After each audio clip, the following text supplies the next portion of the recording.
学堂李先生所传的剑术，就只是如此。我师父有一剑，叫天下第二，他的剑我学不会，亦挥不出那天下第二。但我也有我自己的一剑，剑名天下第三。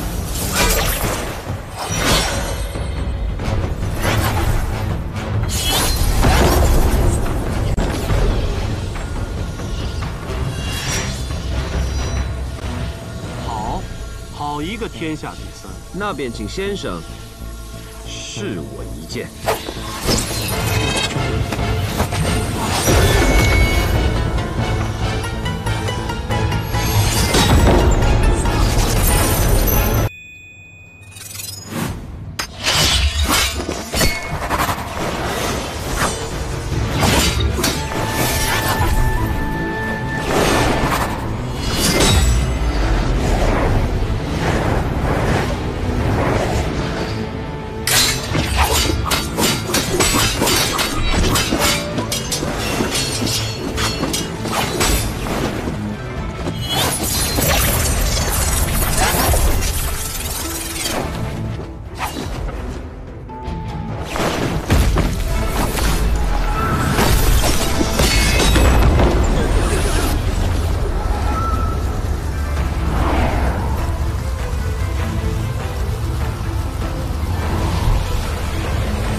剑士。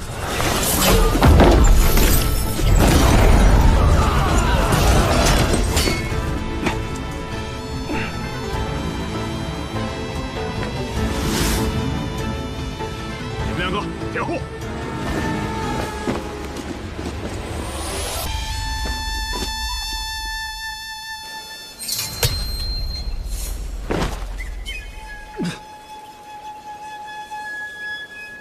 这样的你，凭什么带走我？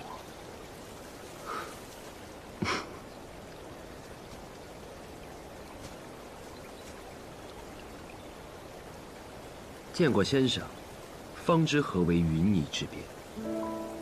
是若风狂妄了。少年人理应狂妄，理应不惧。你是个好苗子，我不会杀你。 我时日不多了，对你们北离造不成什么威胁。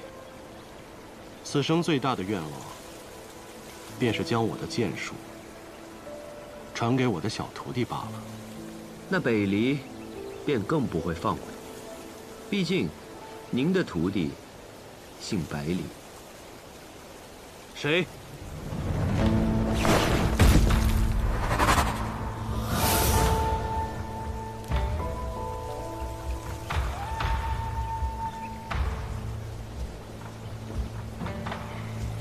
无法无天。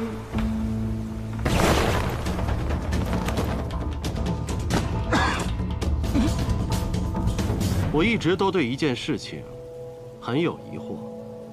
既然你们都知道我的身份，那么凭什么以为自己能够带走我？当年你以一剑赢万甲，西楚国破后，世人也以为你早就剑折身死。 这种情况下，即便你苟活下来，想必也会受到极其严重的内伤。设若你依旧如当年一般功力高深，那为何这么多年你不现世？又为何不为西楚报仇？所以，虽然你还活着，想必你的功力也不是当年那般了，是吗？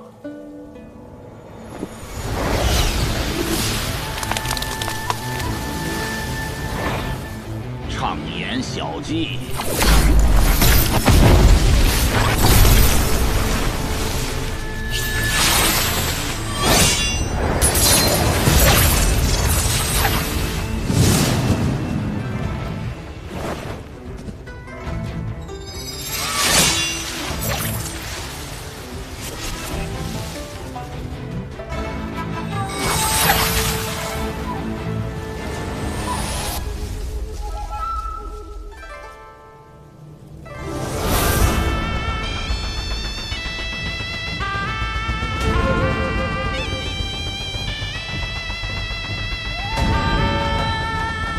已是许久，未曾真正出剑。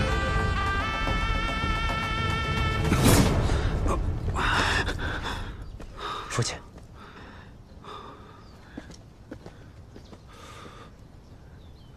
你来干什么？我来救我的师父。你知道你的师父是谁吗？他究竟是谁并不重要，重要的是，他永远都是我的师父。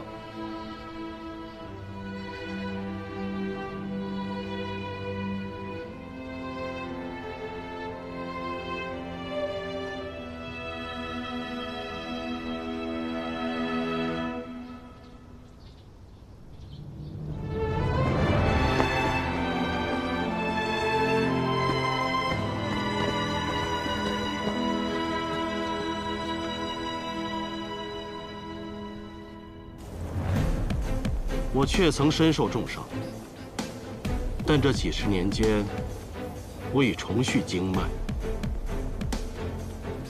今日拔剑，愿求一战。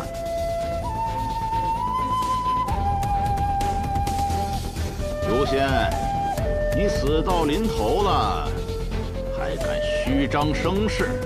如仙，乖乖跟我们走吧。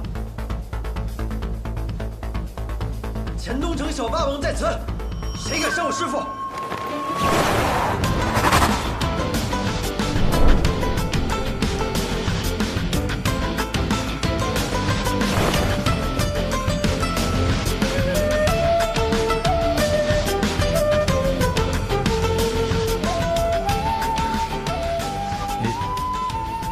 你受伤了？先生对我留了手，无妨。不好意思啊，各位，温家温壶酒来晚了。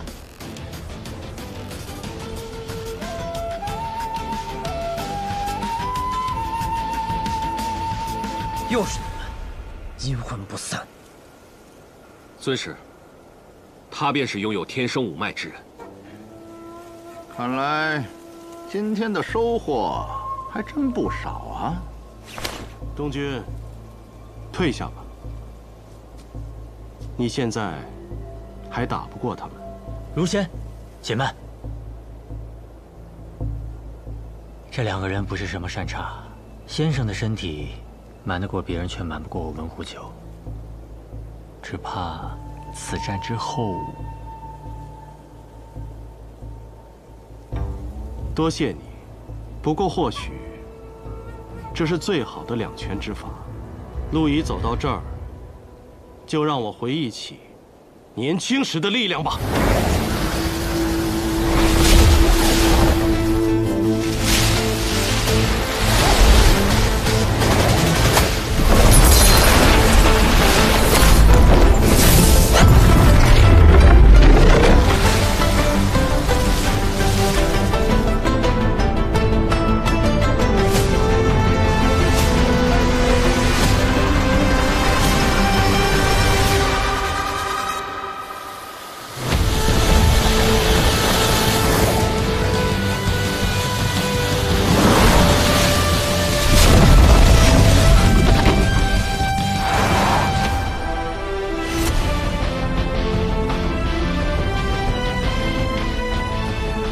中军，你已学会西楚剑歌，问道于天。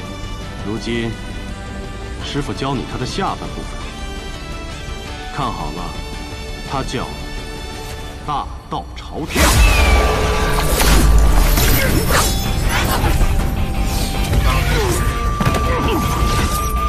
明月落我衣，得成仙人场。仙人欲何去？遥指蓬莱乡。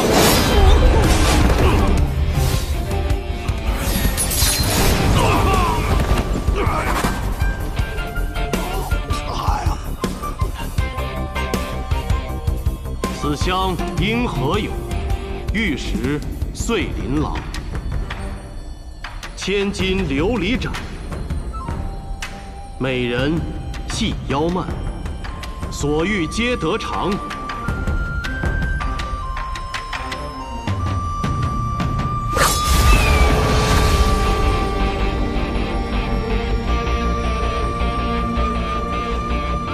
仙人得闻后，四顾空茫然。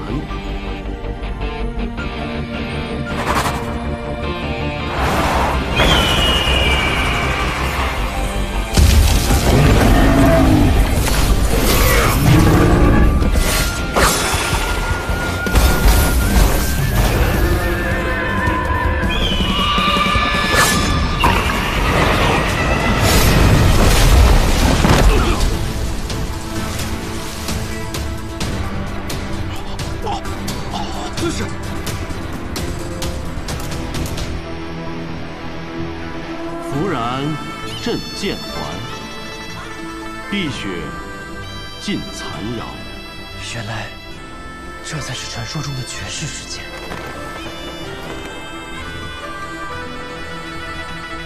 我年轻的时候，以为只要练了绝世剑法，就能纵横世间。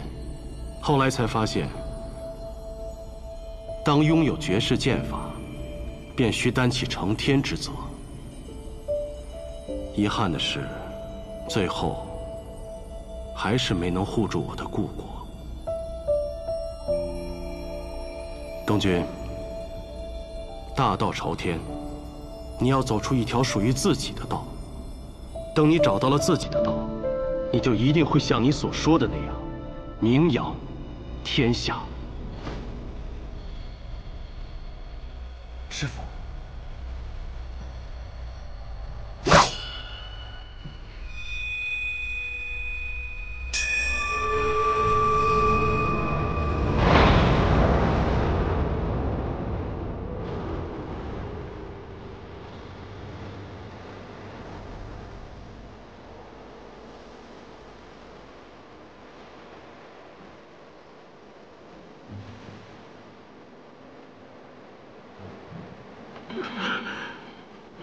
5年之内，你们绝无恢复功力的可能。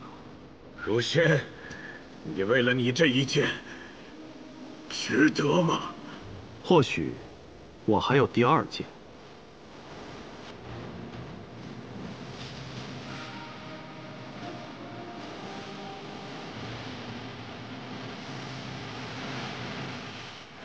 哦，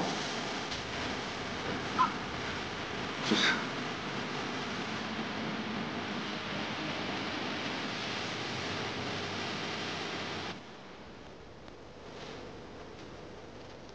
今日得见先生，方知天地之广阔。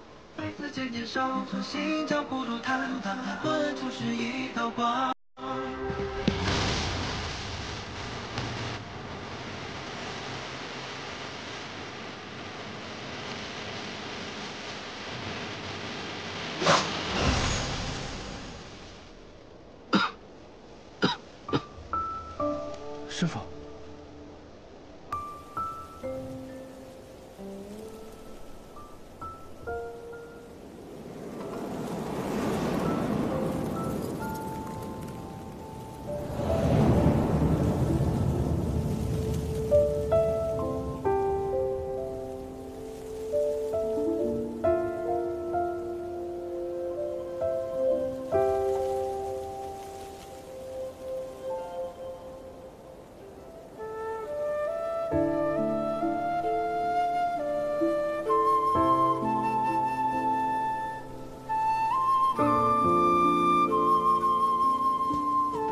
师父，您怎么了，师父？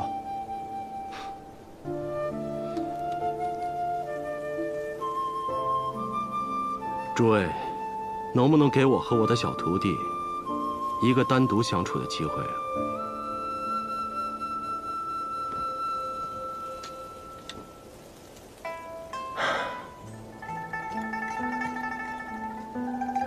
先生，再会了。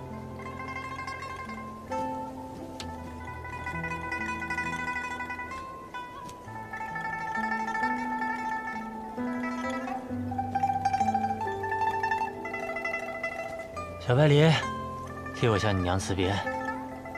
明年春日，再过来找你饮酒，保重。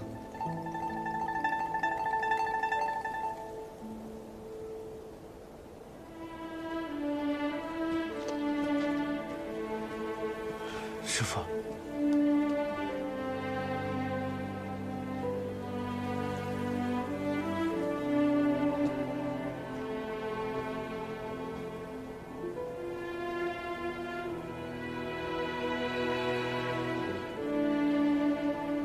东君，陪师父喝上一杯。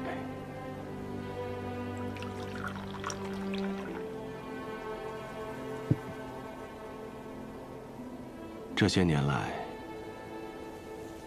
多谢你的陪伴。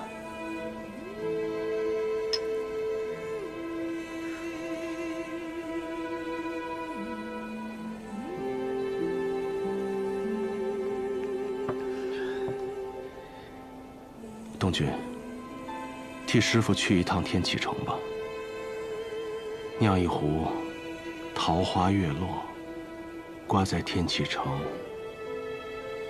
最高的地方。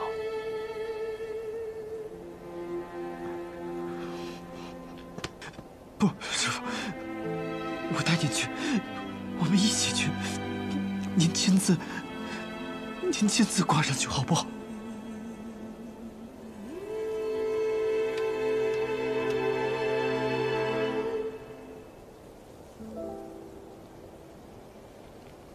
哭什么？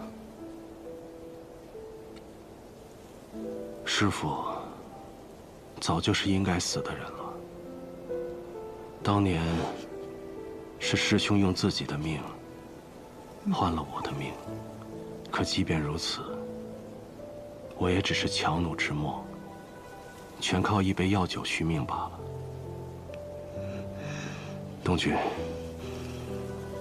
人呢，只要背负的太多，就不那么自由了。说来也是矛盾，我既希望你可以自由自在，逍遥不羁，也希望你可以名扬天下，成为真正的英雄。好，我答应你，但是你要活着看着我名扬天下才可以。东君，是龙终究会腾飞，是英雄光芒便藏不住。不管师父在与不在，都没有什么影响。不，师父。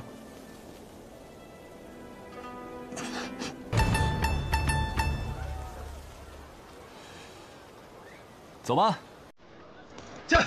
驾！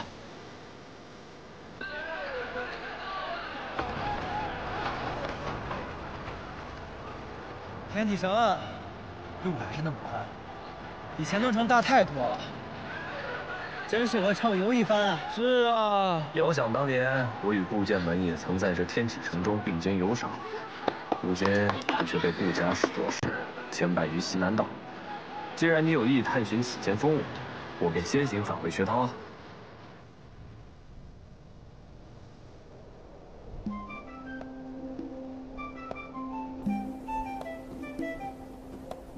小姐，二小姐，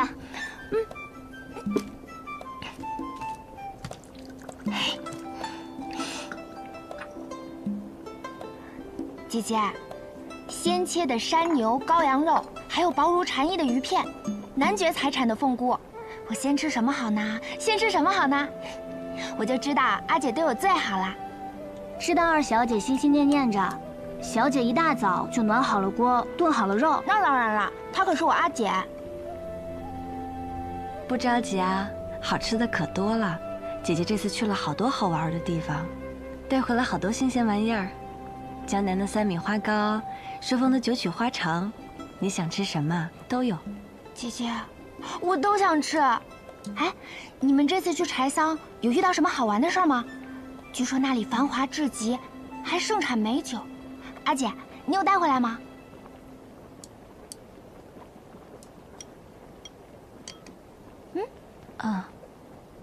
青儿何时这么喜欢喝酒了？这次去行程匆忙，倒是忘了带。哎呀，无妨，下次再去嘛。小姐。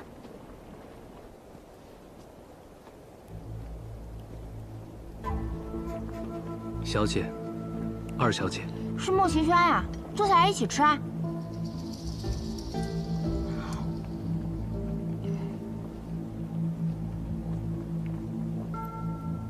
出去说吧。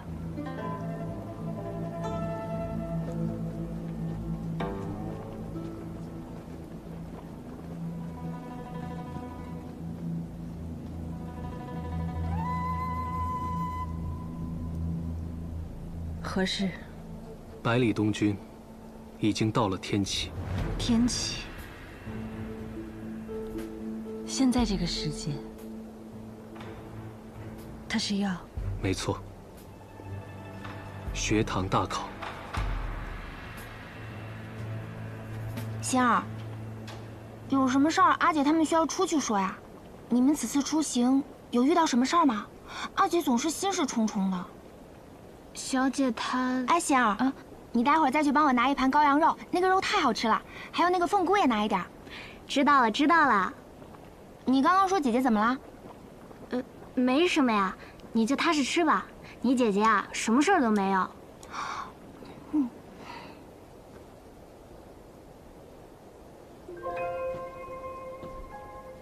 小姐，不能再犹豫了。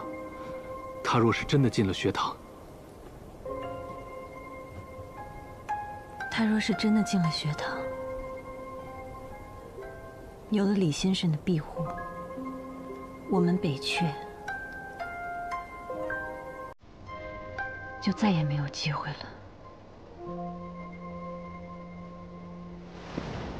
天子姐姐，你要走了吗？你还没告诉我你的名字，以后我要怎么去找你啊？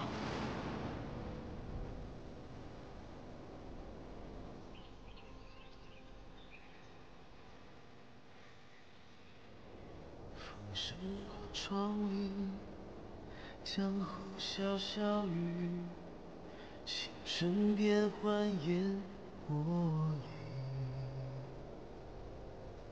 天下有几人可舍去意？豪气落座相逢皆知己。待我策马战风，天涯任浪迹。前路纵然如迷不停蹄，留情乘风也愿远去。今夕是可惜，怒马现一尘勇气。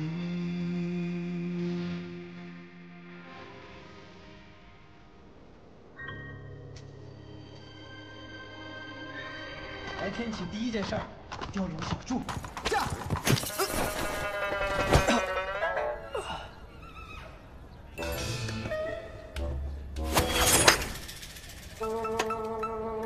谁呀？竟敢在背后偷袭本小爷！雕楼小筑的秋露白，你刚刚说想喝，现在还想喝吗？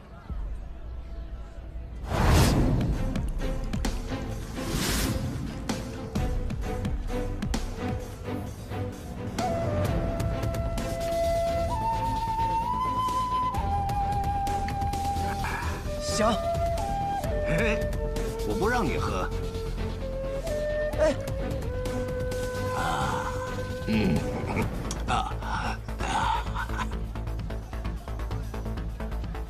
你这人。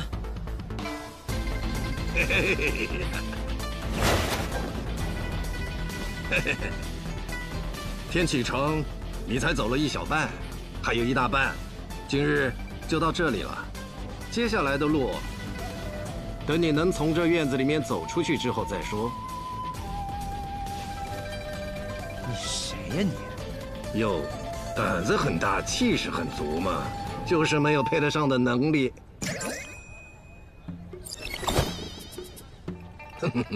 一马关进天启城，还早了些。这个青笋也超级好吃，一会儿再给你拿点。姐姐，你快点儿，我都快吃完了。这羔羊肉可好吃了，你多吃点，我让仙儿待会儿再去拿一盘。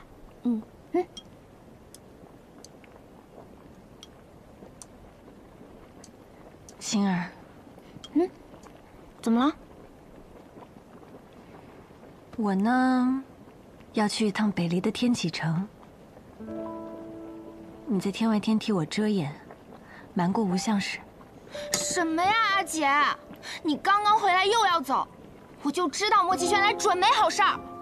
我以后看他一次打他一次。青儿，乖，我不听了。我今天是聋子，什么都听不见，我只吃东西。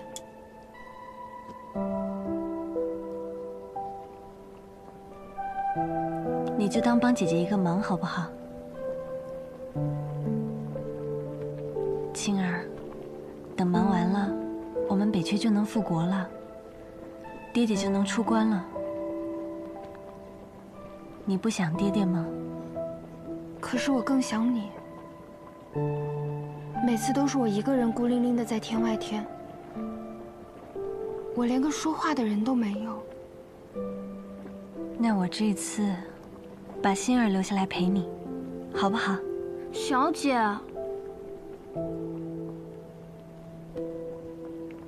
青儿，去吧，早些回来便是。阿姐，你答应我，你一定要早些回来，不要让青儿等你那么长时间。好，我答应你。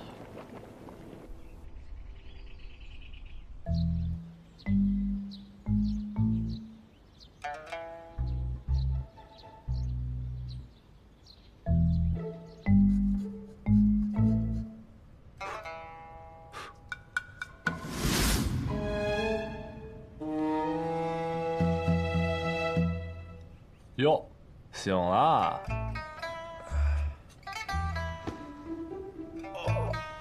哎，悠着点，这下可让你睡了一整个白天呢。你怎么在这儿啊？我怎么记着我是被一个老头给打晕了？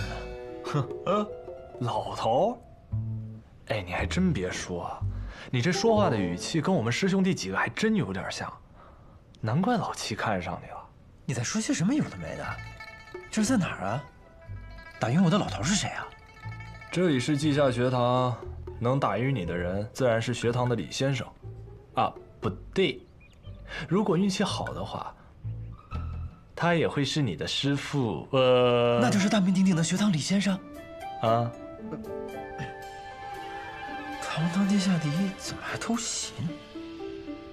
师父他老人家就爱开玩笑。行了，今天也是你第一天到学堂，带你逛逛去，走。哎，去见那老头。不，老先生吗？哎，放轻松，叫老头我喜欢。不过话说回来，这老头并不是你想见就能见到的。别说是你了，如果这老头吧不想见我们，我们几个师兄弟去求他都没有用。但如果他想见我们，就是我们跑到南绝去，他也能轻松的找到我们。哎，算了，我说不明白，走，快点吧，别磨叽了。嘿，谁磨叽啊？等等我。哎，你看现在天色已晚，不如我们去用个膳，丢了小猪怎么样？我请客。不怎么样。雷师兄。哎，对了，你听好了啊，这几天不准踏出学堂半步，给我老老实实在这待着。为什么？不用问那么多了，我这也是为你好。以你的身份，多少人盯着呢？再说了，你现在也不是学堂的弟子，你安分点吧。啊？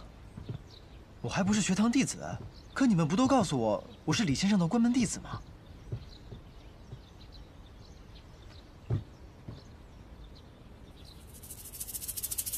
孩子，谁给你这样的勇气和自信呢？你不过是老七找的一个备选罢了啊！雷师兄，雷师兄，哎，对了，就在昨日，天启城最大的赌坊千金台开了一个新的盘子，就赌这次学堂大考谁会是那个老头啊？不对，谁会是学堂李先生的关门弟子？虽然吧，你的名字呢还没有被世人所熟知，大家都以小先生所选代替，但是赔率出来了，1比1。1比1。哎，不错，看来我在大家心里还挺受欢迎的嘛。哼，那你知道为什么吗？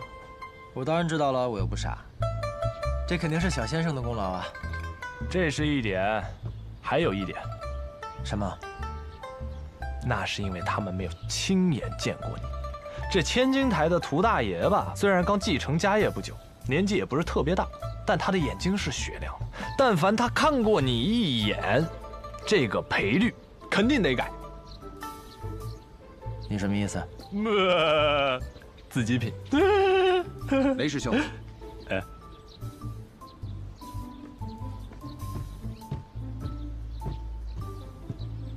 走吧。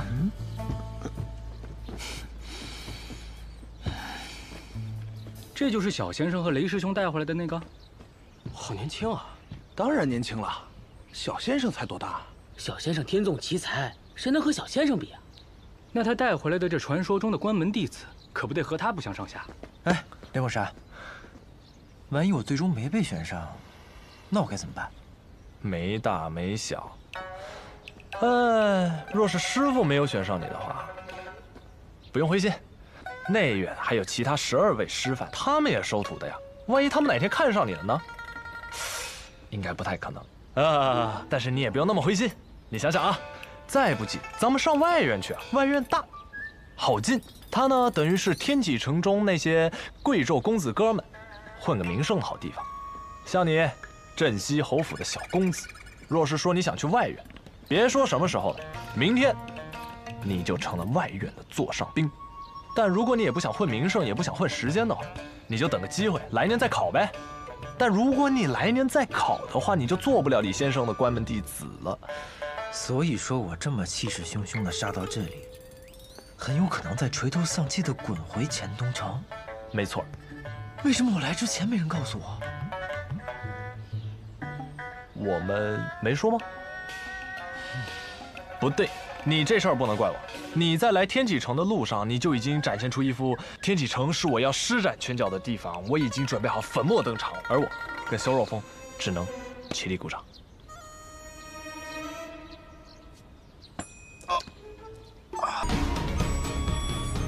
你怎么还有心思欣赏别人的武功啊？百里东军这一进城就被各路人马全部给盯上了。不行，我得去看看。确实是好酒，只可惜得浪费一二了。有暗器，老秦，我们去干他。有什么暗器？不过就是一滴酒罢了。放心吧，来人没有恶意，他刚刚已经与我们打过招呼了。什么意思啊？你认识他？不是，你认识他？你怎么不告诉我？你为什么不告诉我？他是谁？百里东军是我带来的，你怎么比我还着急啊？来人是白小堂堂主姬若风，他与如仙有一段旧缘，愿意教百里东军如仙的秋水诀。不然真的让东军跟着你学你们雷门那憨劲儿十足的内功心法，我10年也考不上学堂啊！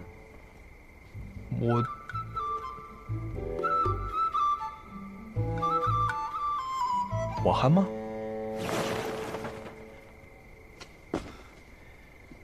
以后我每来一日，你就送我5坛酒，如何？哎，你不要太过分了啊！酒没了可以再酿，可学堂大考若是败了，就没有下一次机会了。唉，看来我酿的酒实在是太好喝了呀！来吧，虽然没有多少时间了，但如果是你，就一定没有问题。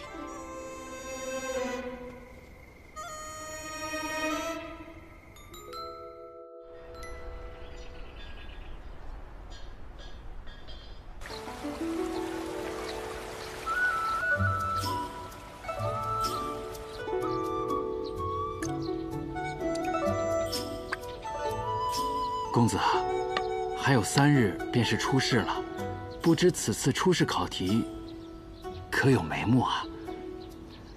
你不是也说了吗？3日之后才是初试，急什么？我不着急，我着什么急啊？我就是觉得我们是不是……怎么，大家不敢来问我，所以去逼问你，对不对？这1天3、4趟的问，谁都吃不消啊。往年初试考题那都是提前7日便会放出一些风声，难道这次你真的要等到最后1日再公布啊？最后1日公布，不才是正常的吗？怎么，学堂现在都这么厚脸皮了？提前泄露考题，已经成了不成文的规定。哎呀，柳月呀，这初试又决定不了最终的结果，初试完了还有一个中试，中试可是几10年不变的1队打1队，这才是真正考究实力的地方。初试嘛，不过就是让各家公子拿个好兆头回家去的。别这么较真，柳月。琢磨公子说的对，更何况以柳月公子的才学，就算是提前告诉大家考题，没有点真材实料，也是不行的。就是，废话那么多干什么？还下不下？哎，不下了，反正我也下不赢你。我就说嘛，今天怎么突然之间跑来找我下棋，自取其辱？原来你也是来套题的。哎，那我不是带来一个备考的兄弟吗？再说了，往年初试的题目我10几天前我都能知道，谁让这次主考官是你啊？哎，挺好，特别好，所以我这不亲自登门拜访了吗？那我若非要最后1天公布呢？那行，看来以后每一年的主考官都会是你喽。你威胁我？对，我就威胁你。怎么着？你也知道我这个人嘴巴特别碎，我就每天跑到师傅那儿去吹耳边风，我就告诉他，哎呀，柳月当主考官特别好，让他给你做主考官吧。他听烦了，他就会同意了。你就年复一年，1年又1年的做主考官，1年再1年。算我怕你了。嘿嘿。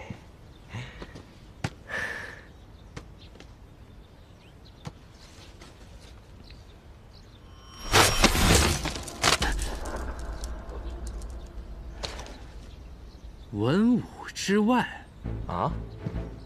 没错，就是文武之外。世间大考分为文武2类，但文武之外呢，有那么多有趣的东西，所以呢，我既不考文，也不考武。只要文武之外有能令我折服的东西，这初试我就让它通过。这还不如不说呢。可这文武之外到底要考什么呀？你要知道，我们学堂要的不仅仅是文武双绝的人，还有有趣的。而这文武之外，考的就是人。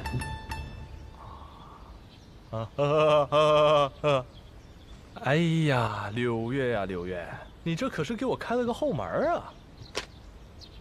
你可别给我扣帽子，我说的可都是肺腑之言。和你带来的那位兄弟，半毛钱关系都没有。懂。哎，对啊，你说那位小公子最近怎么样？我也不知道。话说，我也好几天没见着他了。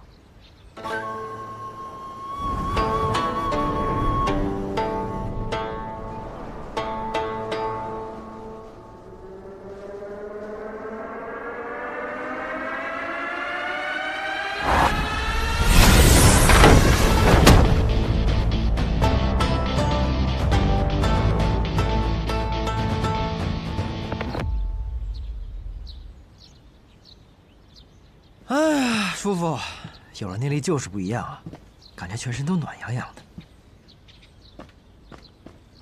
哎，连梦莎今日来学堂了吗？琢磨公子的动向，我怎么会知道？没大没小啊！怎么了？今日突然有事找我啊？我有个好消息告诉你。哎呦，巧了，我也有一个好消息要告诉你。真的？你先说。来。初试的题目出来了，出来了，是什么？ 4个字，文武之外。嘿，嘿，嘿，嘿，你怎么了？你这高兴傻了？这表情。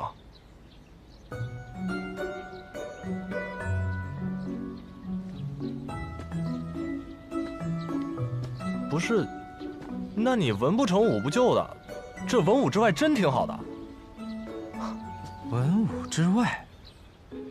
我练了这么多天武功，你告诉我文武之外？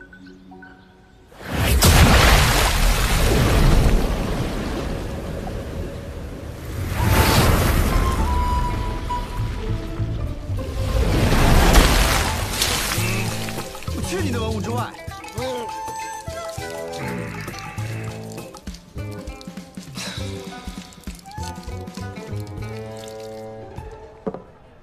真是奇了怪了，文武之外，不考文也不考武，那这算什么考试啊？那你说这选拔的是什么呀？或者是谁长得美，谁就能进中试？哼，兄台此言有理。那柳月公子据称是容颜绝代，说不定就是谁长得美就符合人家要求呢。那，旁边这位小哥容貌俊秀，若去参加考试，那必定能通过呀。确实气度不凡呀。谈。哎，客气客气。文武之外，倒是有趣。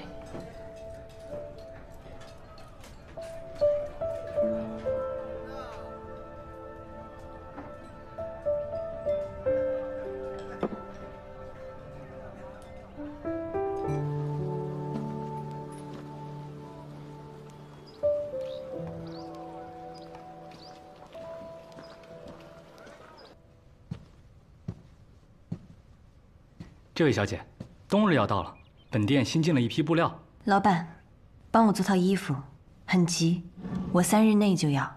好。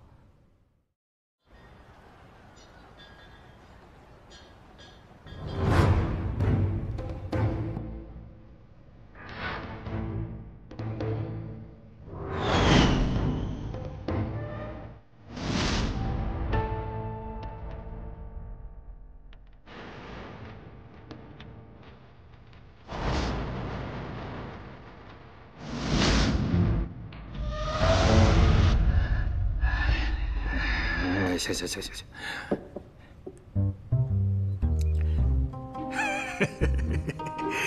柳月公子啊，特立独行啊！我还是第一次听说啊，把学堂大考放在我的赌坊里。所谓大考，其实和赌没什么区别。愿闻其详。很多人苦学10年，为的就是大考的这一刻。这或许是他们人生中发挥最好的一刻，亦或许是发挥失常、再无挽留之地的一刻。赌博呢，也是如此。不上到赌桌的那一刻，谁都不知道会发生什么；而上了赌桌，这胜负才刚刚开始。精辟！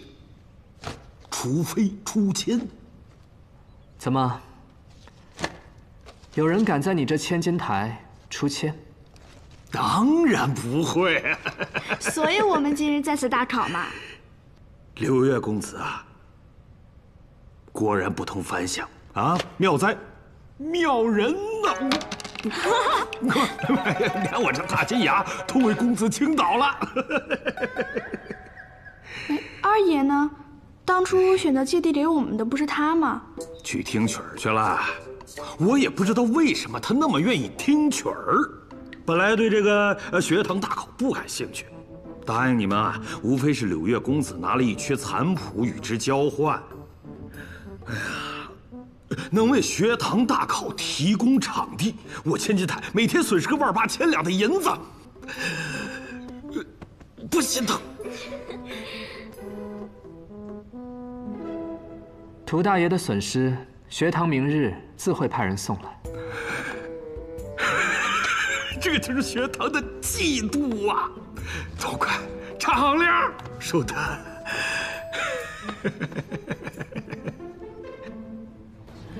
加油！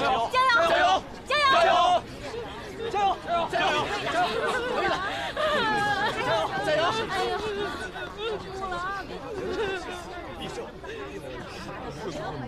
是，会的，没问题的。小爷百里东军驾到！相信你。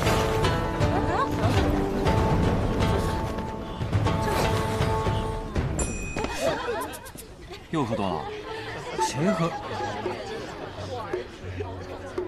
你是那个剑林的高手，你叫叶鼎之。哦，对对对，叶鼎之。那天我是喝多了，不过我记得你剑术不错，人还挺有趣的。本来我还想跟你交个朋友呢，结果没来得及说话，就被我舅舅给带走了。现在想也不迟啊。成，你也是来参加学堂大考的？自然。参考学员即刻入场。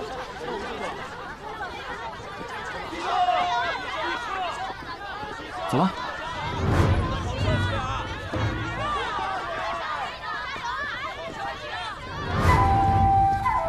发生什么事情？父亲死，喜上晚来。走。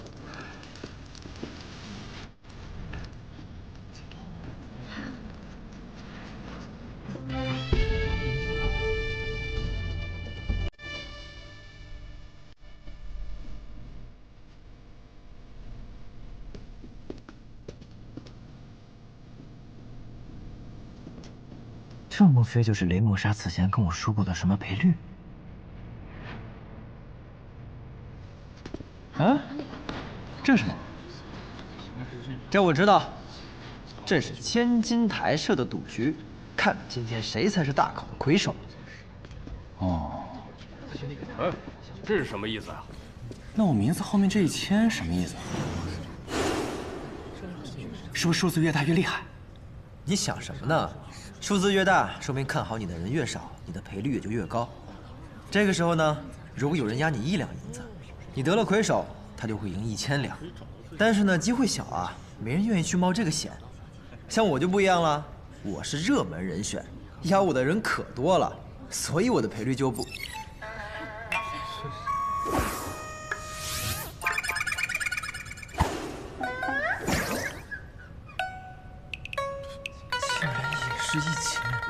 连个外院学生丢的桃子都接不住的人，赔率不是1000，还能是多少啊？这千金台的赔率啊，是根据买家的数量决定的，还望柳月公子让小先生不要介意啊。小先生欺我功夫馆这等小事。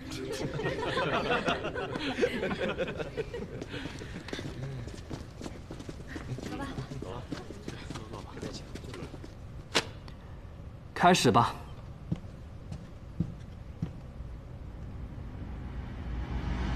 学堂大考，准备开始。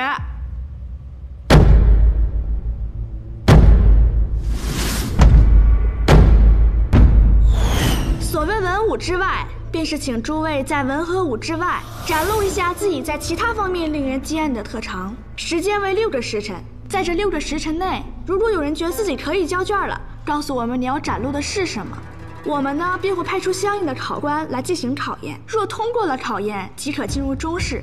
每位考生都配有1名助考士，诸位可以让自己的助考士去千金台外取展示才艺所需要的东西，可有异议？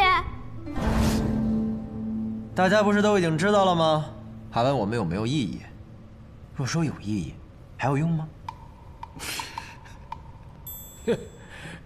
这傻小子，没有用。开考吧。开场。倒有些午时3刻即刻行刑的意思。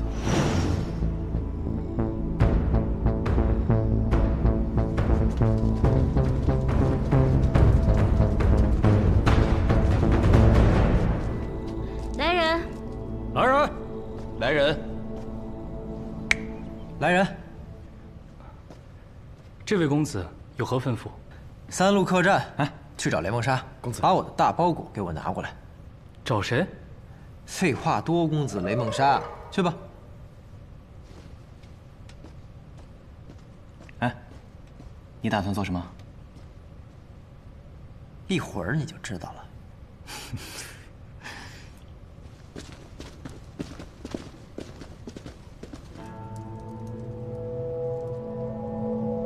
王爷，助考师都已经出发了。也不知道这群人里有没有能助本王登临大宝之人。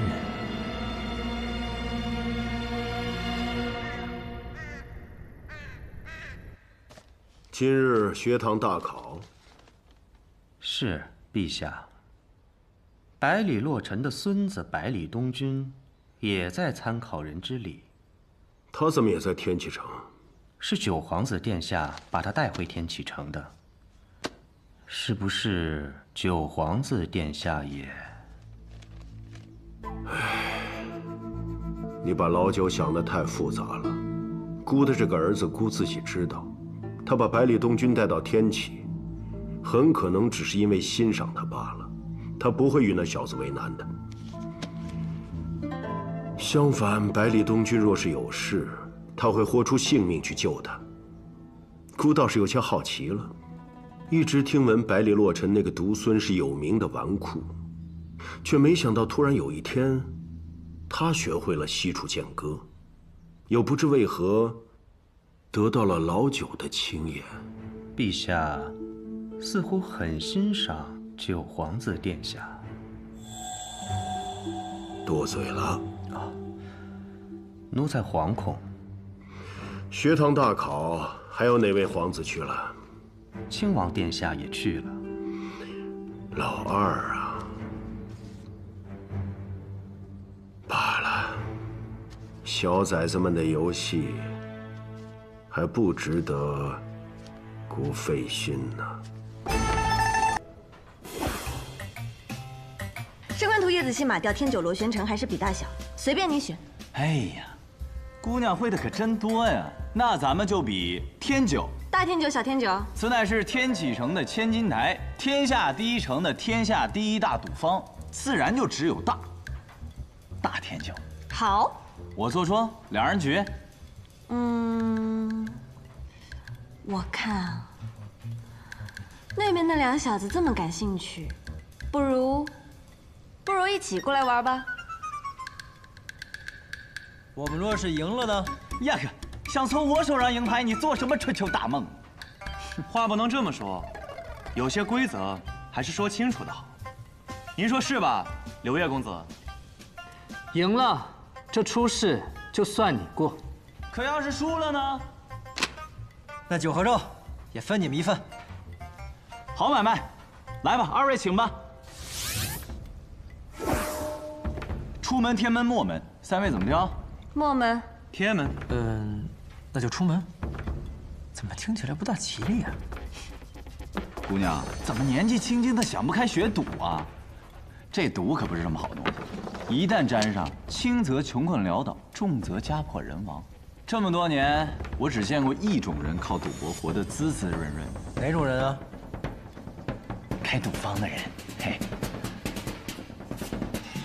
开赌坊的人心比狗黑，杀人不见血。大爷，他骂你。他骂他自己。那你今天就能见到第二种人。听姑娘这口气，好像赌王似的。怎么样，三位都准备好了吗？来吧，来吧。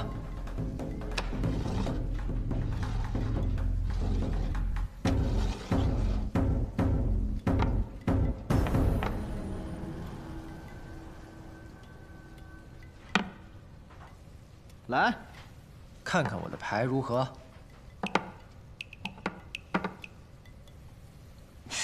怎么样？哇，3-6一只鹅，神仙救我。牌也太小了。怎么听起来更不吉利了？的确没有比这更不吉利的了，因为你配出了少有的最小的牌，不管庄家是什么牌，你都会输。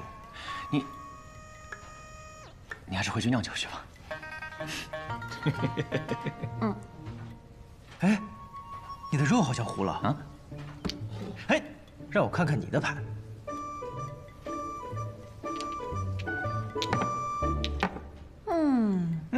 还不错。天王和天高九，还真配你的天门。你们这黑话我也听不懂啊，听起来倒是挺霸气的。怎么样，你能赢吗？你把我的牌掀了，庄家还没亮牌，我怎么知道能不能赢？哎，不劳公子费心了，自己来。哈哈。双帝妈梅，好牌。哎，不算最好的牌，不过赢我是绰绰有余了。你呢？妈人，好牌，的确是好牌，不过不如庄家的双帝，也输了。姑娘这牌啊，确实不错，但是就是可惜，这只是我的小牌。至尊宝，至尊宝当然做到了。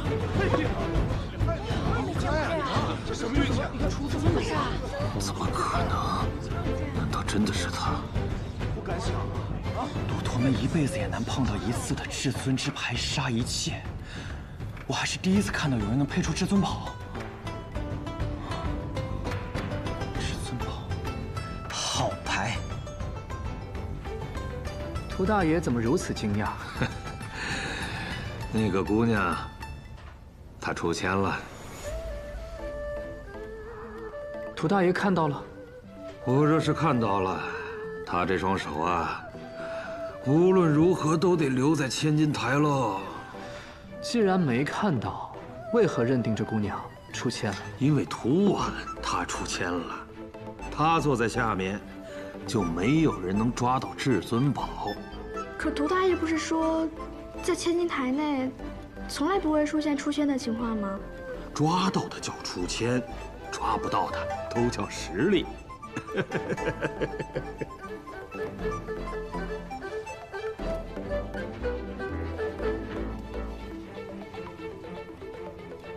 哎，你要不要看一看你的肉烤没烤好？哦，你去看看你的酒酿没酿好。对，走。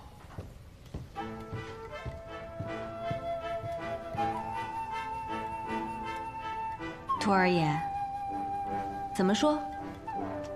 敢问姑娘，尊姓大名？我不是说过了吗？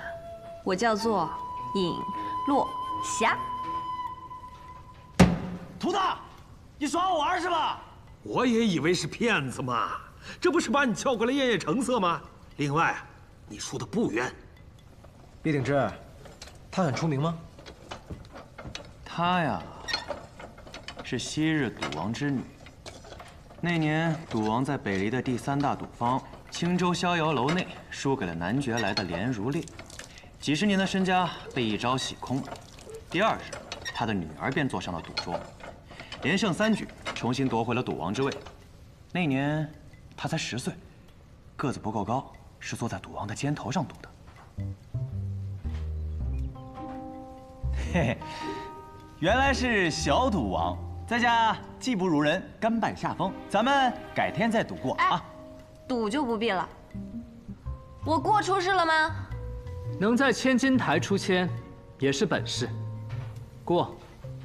考生尹落霞过出世。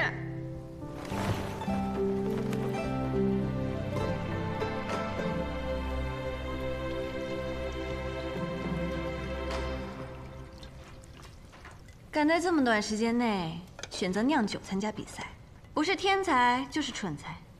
希望你是前者，这样我们就能做同窗了。为什么他走之前还得损我一句？想点好的，他是在鼓励你。哦，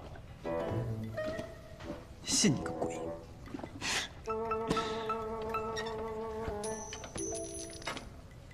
啊，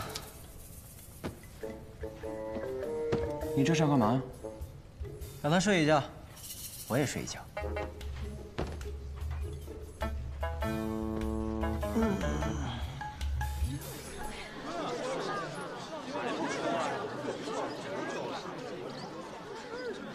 啊！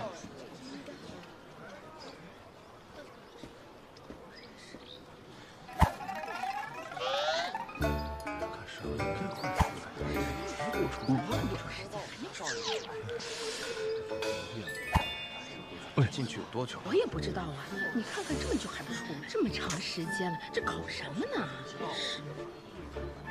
不是里边到底什么情况？怎么还不出来？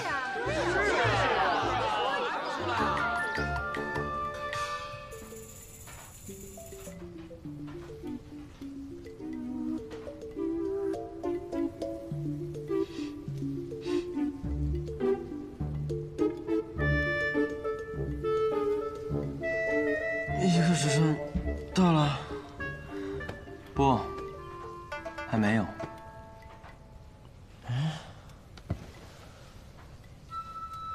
可我看这香已经烧了过半了呀。这不怪你，这周围的时间、空间流转，都因为某些原因变得混乱了。我刚才明明倒了一杯啊，怎么空了？是奇门遁甲。奇门遁甲？没错，学会奇门遁甲，来人不用问。此方天地一切逻辑，都由布阵者决定。我的菜怎么糊了？我的花呢？这怎么了？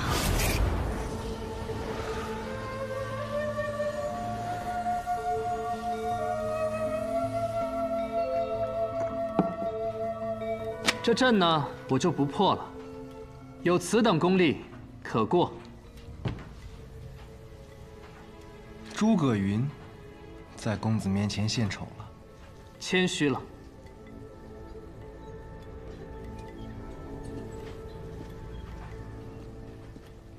他姓诸葛，姓诸葛，代表了什么？代表了很多。就像你姓百里，就代表了一些东西。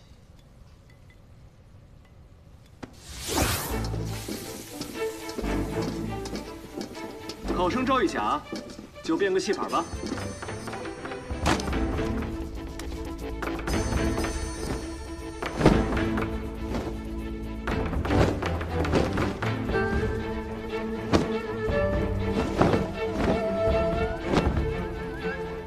又来个变戏法的，赵玉甲，我还赵玉珍呢。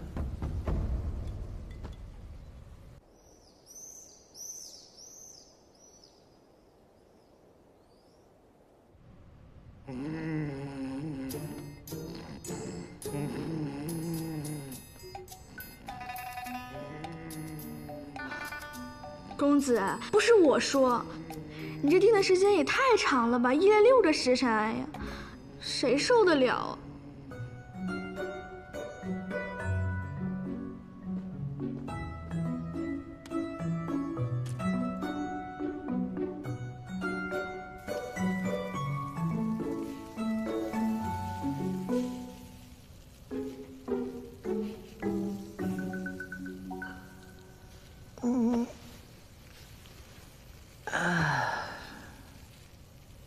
时间掐的倒是挺准啊。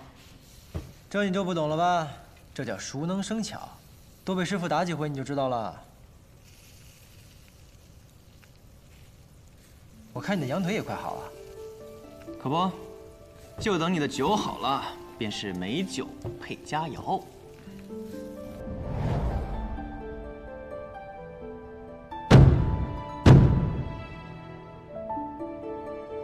还剩最后半个时辰。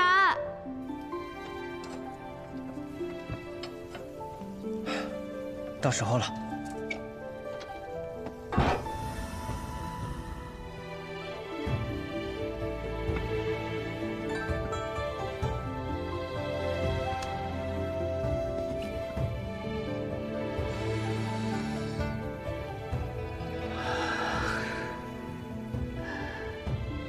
好香啊！考生李信，交卷。看来你晚了一步啊！这个人的酒要是比你那好喝，你就没戏了。没有人的酒可以比我的酒好喝。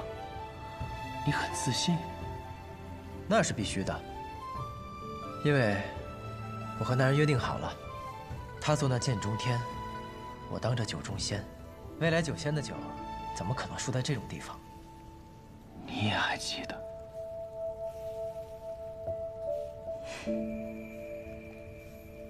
我，百里东君，重求考。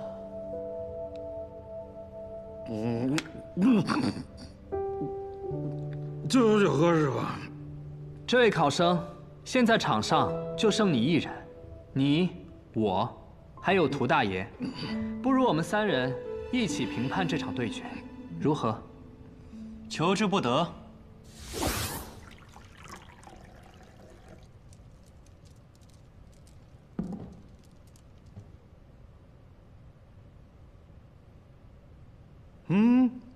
这酒香啊！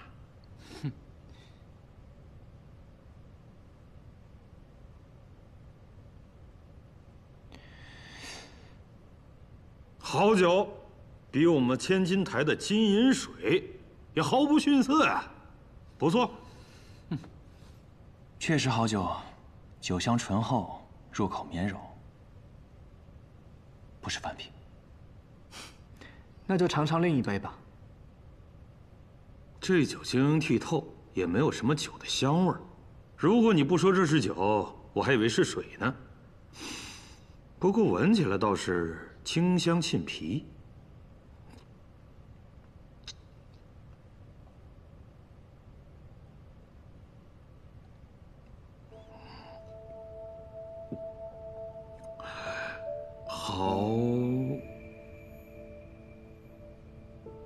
好清甜。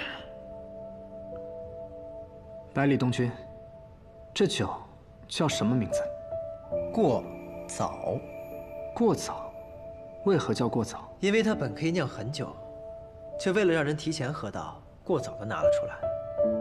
不过这陈酒有陈酒的香，过早的酒也有过早的清爽。而这一杯并不适合嗜酒之人，更适合温柔的女子或者清癯的老者。酒有千百味，并非其中某一味就是最好的。灵素，再给我倒一杯。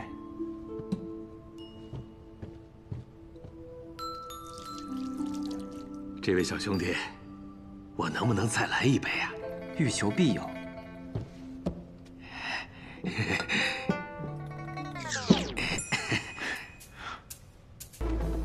哎，你们到的可真早啊！哈哈。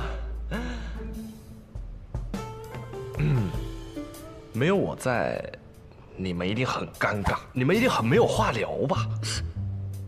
那可不是，2位公子已经并排站了小半的时辰，彼此就说了一句话。正常，放心吧，一会儿呢，就由我负责来把控这全场。他们2个太没劲儿了，要是由他们来介绍规则，底下的人都紧张死了。而我，可就不一样。你是不一样，你可以从早说到晚。他们困了，自然就不紧张了。这话说的倒是没错。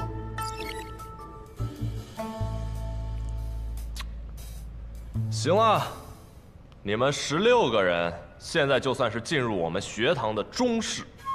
根据我们中试的规则，你们必须4个人分为1队，一共分为4队，每一队拿到一条线索，然后你们得根据这条线索去找到最终的事物。谁先找到这条事物，你们就可以拜入学堂，而师傅就会在你们4位中挑选1位成为他的关门弟子，也就是我们的小师弟。当然，仅凭一条线索就要找到最终的事物可不容易。如果你们能凑齐4条线索，相信答案将会清晰明了。所以啊，打败其他小队，夺得他人的线索，才是你们胜利的关键。那靠什么组成小队？需要抽签吗？自己选吧。自己选？可是我们并不认识啊。要不咱俩一起？你们确定这段时间还不熟悉彼此吗？谁的剑术好，谁的毒术好，谁的轻功好，谁又最难对付？难道你们没有调查清楚吗？你们所有人的名字，你们所有人的来历，查得到的，查不到的，大家心里没数吗？一个个都是聪明人，别在这儿装单纯了。你们啊，有这闲工夫来这儿抱怨这些事儿，还不如早点选择自己想要选的人。毕竟时候不早了。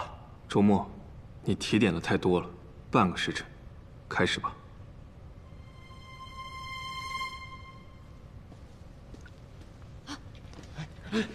让一下，让一让。哎，走开！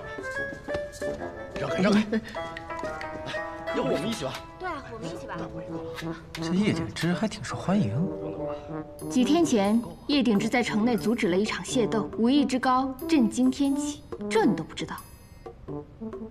还有这种事儿？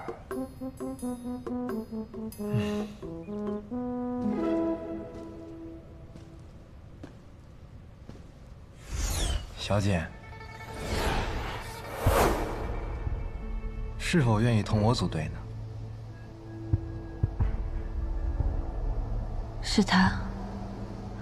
虽然我从未见过他的真容，但机会奇门遁甲，气息如此相似，不会有错。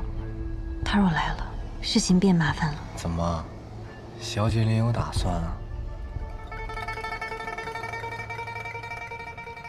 我若是另有打算，你莫不是会有意见？自然不会，只是希望殊途同归，能在终点跟小姐相见。现在可麻烦了。等等吧，叶兄，叶公子，再考虑一下吧。真去考虑一下。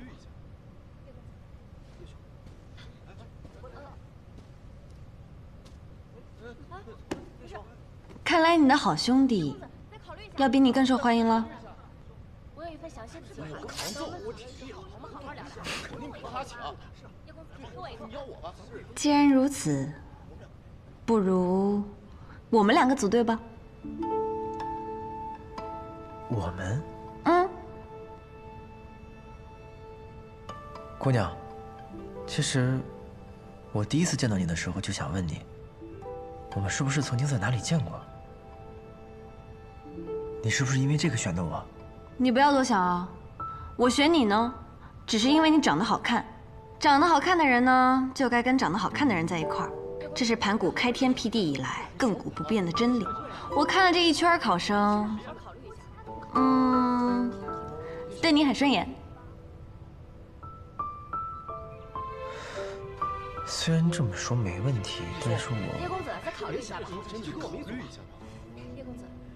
哎，烦请各位让一让，多谢各位的抬爱啊！但是我已经有我自己的选择了。叶公子，多谢多谢，我选。叶兄。叶公子，想不到你会选我。哎，请让让。我选你。哦，你为什么选我？你长得好看。行吧，你也不错。我听你们说，长得好看的人跟好看的人在一块儿，那个诸葛云长得倒是不错，只可惜他跟我们不是一路人。那接下来该怎么办？在下夏侯孟定，愿和二位结成一队。在下赵玉甲，也想和二位结成一队。我知道你是那个变戏法的。在下会御兽之术，在这天启城中赫赫有名。我也会御兽之术，江湖之上别无对手。我说兄弟，你是故意和我作对吗？如实所言罢了。那我们就比比。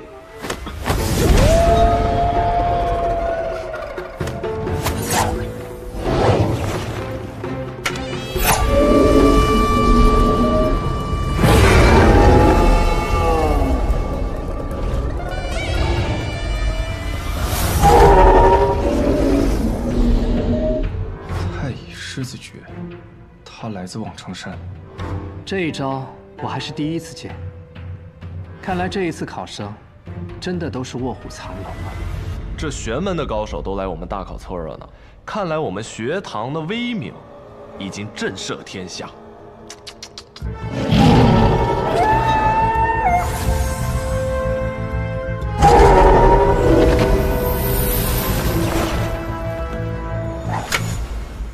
怎么样，你的兽还御不御了？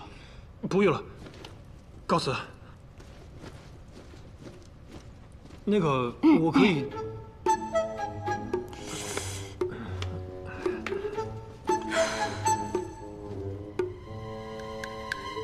我不止会变戏法。告辞，告辞。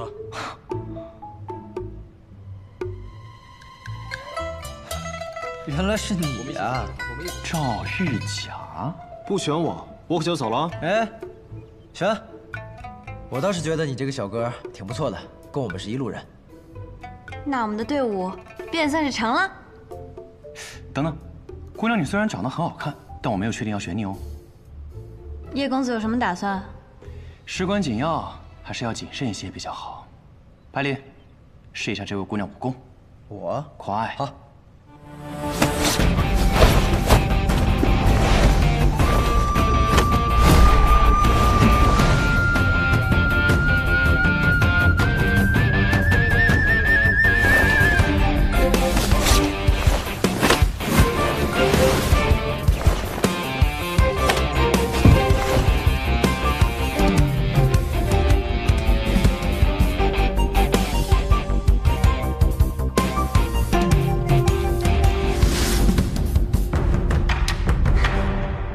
你的轻功不错，比那天好像要快了一些，不是普通的三飞燕。这是我自创的，叫一醉千里。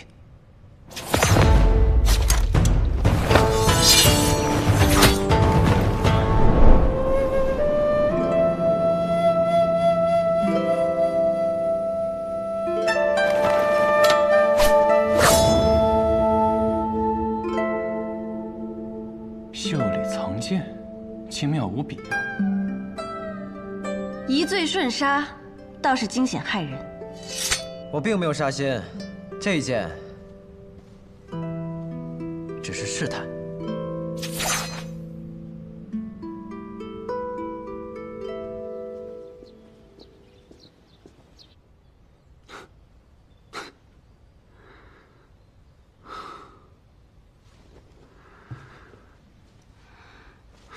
做梦啦？ 梦到东君了。哦，梦到什么了？梦到东君学会了我的瞬杀剑法，还把我教他的三飞燕改进了一下，成了一门新的功夫。这还真像是白天里会做的梦。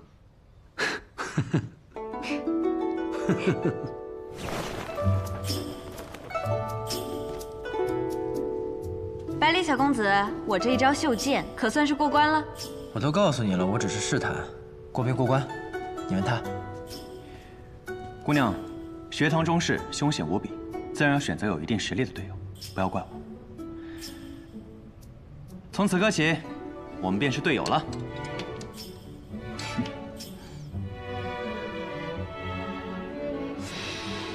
啊，他们四个竟然凑一块了，强强联手，胜算更大了。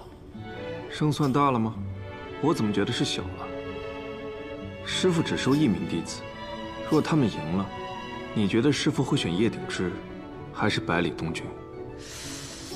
先生从不收最好的，只收最有趣的。而你是个例外，你很无趣，但你无趣到了极致，反而变得有趣了。所以先生才收你为徒。你是不是觉得自己很有趣？ 嗯，是挺有趣的。我倒是觉得这个叶鼎之比你更有趣。行了行了，时间到了，各位组好队了吗？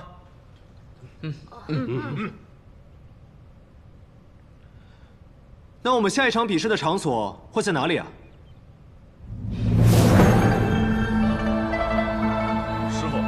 师傅。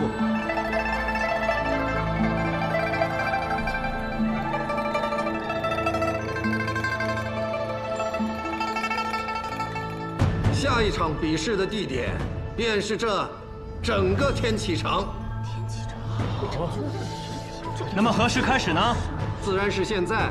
你们的百里小公子还着急考完试赶着去喝1月1次的秋露白呢。你还知道这个？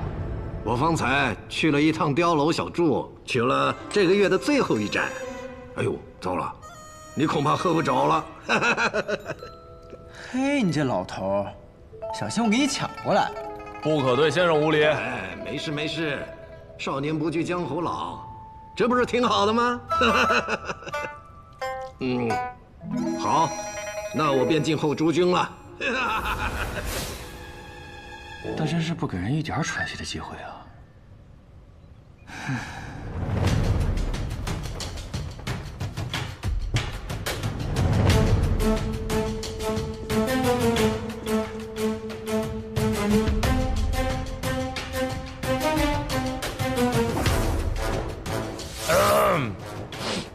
古有云：“齿素如矮雀，以毒结霜里。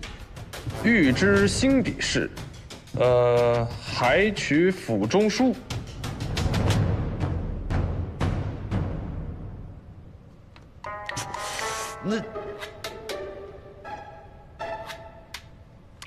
总之就是这鱼肚子里边有线索，分别藏着未申酉戌4个时辰。一会儿呢，你们每个小队派一个人上来，抽到哪个时辰，哪个时辰出发得了。出发之前，墨尘公子会将锦囊交到各位的手中。对了，若是有小队最先找到最后的答案，这高台上的金钟就会敲响。到时候，烦请各位考生回到学堂集合，明白了？那就来吧。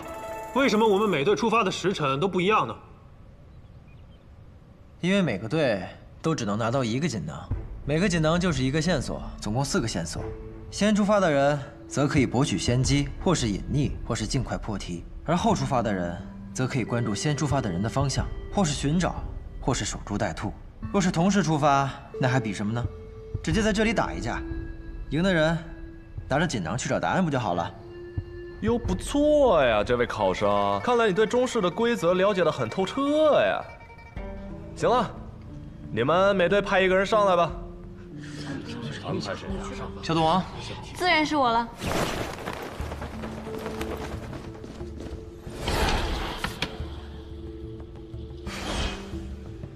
抽到未时的人是最早出发的那一波，可抽到戌时的人还要等3个时辰，在这3个时辰间，他们就可能已经找到答案，所以比试现在就开始了。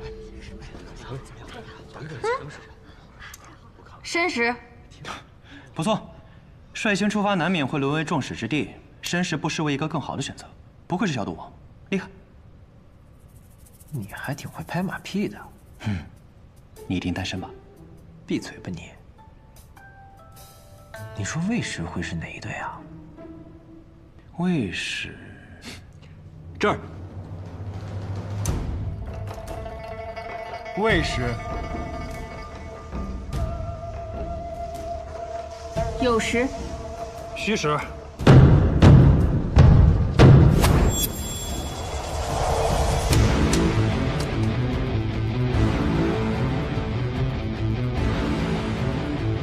魏时的队伍出发吧。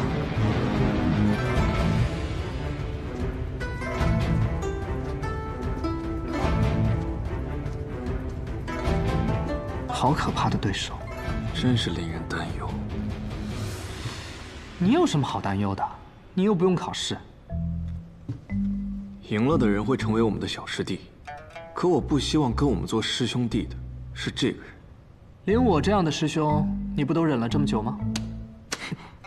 我才是师兄。行，你是师兄，本来就是。你自己疯的。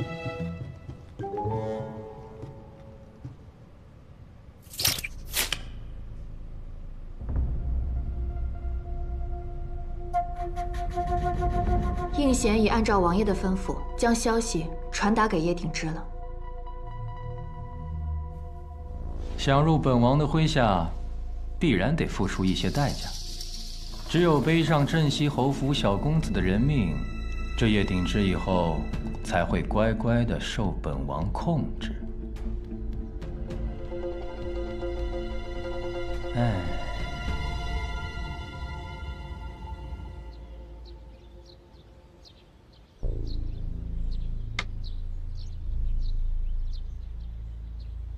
弟弟，你觉得这次大考中，谁会成为你的小师弟啊？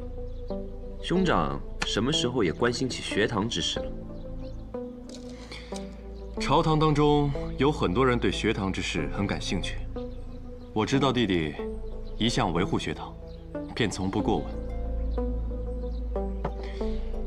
只不过，这次这些考生中，定会有一位成为亲王的人。无论他是谁的人，只要入了学堂，便是学堂的人。兄长，你输了。切磋棋艺，为兄向来不如你啊。嫂嫂近日如何了？她已经被我接入别院，待到父皇赐婚的日子来临，便结琴瑟之好。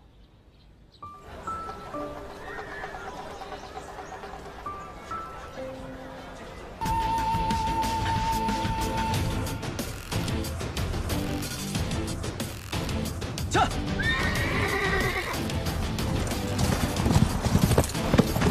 千万别死了，刺骨张风！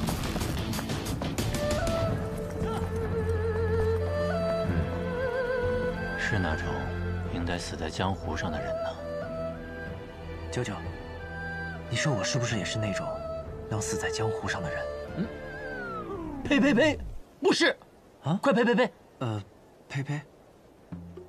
那我是什么人啊？那种被爹妈乱棍打死的人。九九，我们打个商量吧。哎，不打。哎，我还没说呢。走。哎。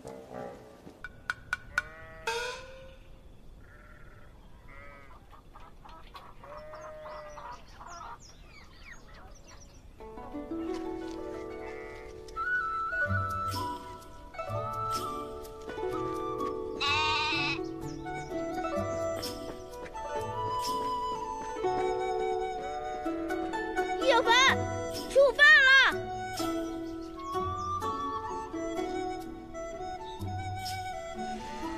吵死了！哎，今天吃什么？别乱摸人脑袋，姐姐说了，摸多了会长不高的。你姐姐骗你呢，我会摸骨，我一摸便知道你本来就长不高，跟我摸不摸你没有关系的。呸呸呸！再这么说，你今天的大白馒头可归我了。你天天这样睡，也不知道找个正经行当来做，你这样以后会娶不到媳妇儿的。你小小年纪怎么说起话来像母亲一样？一份正经行当就这么重要吗？当然重要了。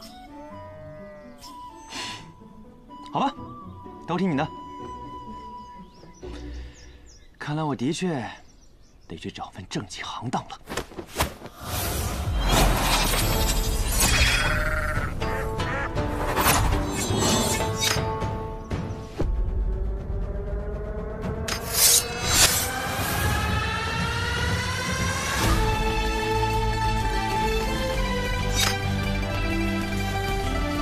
只是这份行当，怕是在村中做不了，也是到了该离开的时候了。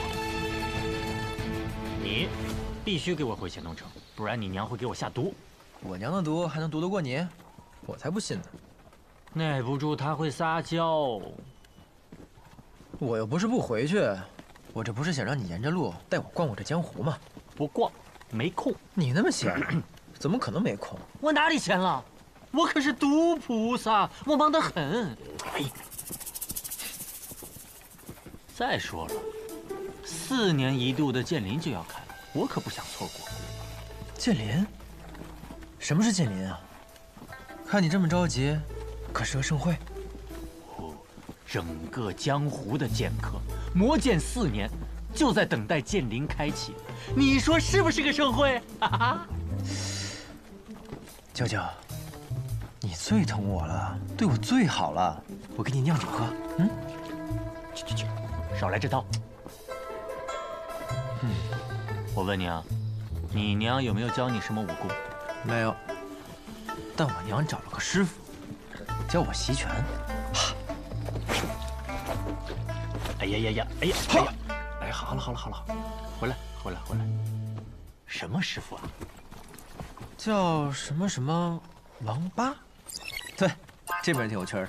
哦，一拳定山王霸天啊！对，就是他。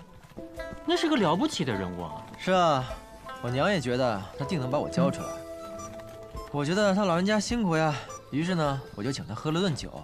他说他这辈子都没喝过这么好喝的酒，那我就说，只要不袭拳，天天都有这样的酒喝。所以啊，才3日，我娘就把他赶走了。哎呦喂，那还有没有别的？后面我娘就觉得找男的教我不靠谱，换了个女师傅。啊，这女师傅那叫一个美啊，名字我还记得呢，苏沐青。苏姑娘，是很漂亮的。人不仅漂亮，教我也是认真的很，足足教了我3日。不过也好，就教了3日。为何？因为我爹自从苏姑娘来了以后，每天都往我的后院里跑，也足足跑了3日。哎呦，结果可想而知。会的都是些半吊子的功夫，所以你到底最拿手的是什么功夫嘛？你看。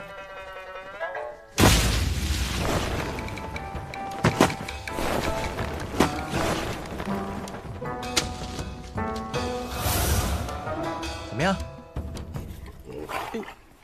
哼，连你都嫌弃吧？走。哎，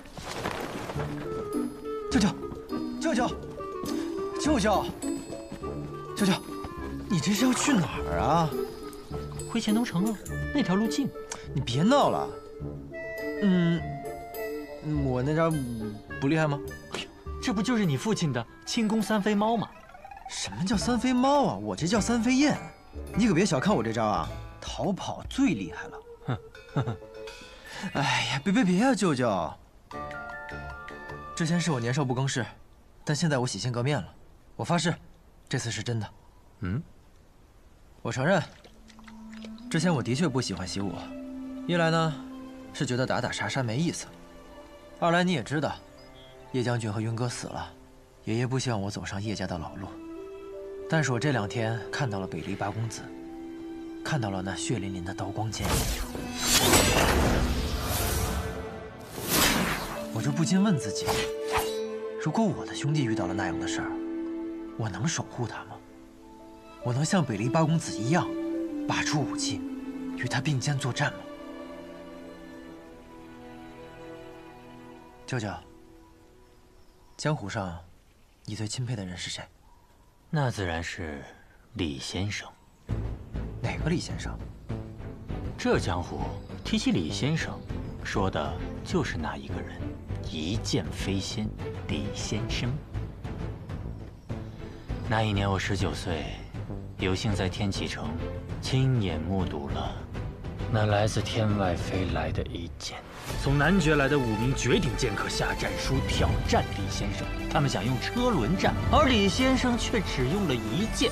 也就是从那天起，南绝人再也不敢在北离面前言剑。那一年的5榜首甲自然也是李先生，但是李先生把5榜给撕掉了。哈哈哈哈哈哈哈！世俗5榜也配评价折世仙人。这么潇洒呀，难怪说北离习剑，南绝练刀，原来是不肯练剑了。身为北离人，哪有不练剑的呀？我年轻的时候也练过剑。你还练剑？你不是练毒吗？我在剑上抹毒。干嘛？有意见？没有。唉，好，那我决定了，我要练剑。你练剑？你有剑吗？你就练剑。剑林剑林，能没剑吗？哦，好啊，原来在这儿等着我呢。哎，小百里啊，行，是时候给你弄一把好剑了。真的，舅舅？我宣布，舅舅，你在我心中的地位已经超越我爹了。哦，你爹本来就没什么地位，倒也不至于。上马，赶路，进，下，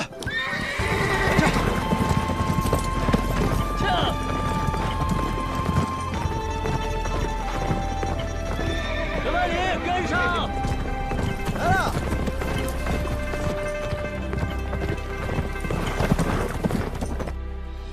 怎么，不是你说让我去找个正经行当来做？现在我要去了，你怎么反而一副不开心的样子？哼，我才没有不开心呢，是你看错了。也是，你是个有本事的人，可以去城里谋个武官做，就能顿顿吃白面。到时候，村子里的老人们都中意你，带着自家姑娘来与你结亲，你就能选一个最漂亮的娶回家了。对了，叶小凡，你觉得村子里哪个姑娘最漂亮？陈姨吧，婀娜多姿，丰腴的很。我说的是姑娘，陈姨她都不是姑娘了，她都有男人了。那你替我选一个。你看我姐怎么样？村子里的先生们都说我姐姐是美人胚子呢。你知道美人胚子什么意思吗？什么意思？所谓的美人胚子，是指现在还不是美人啊。更何况，我已经有婚约了。哦，什么？你已经有婚约了？什么时候的事？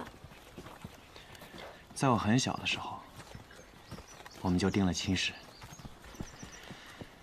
只是如今，已到了成婚的岁数，我还游荡在外，也不知他是否心有所属了。那你怎么不去找他？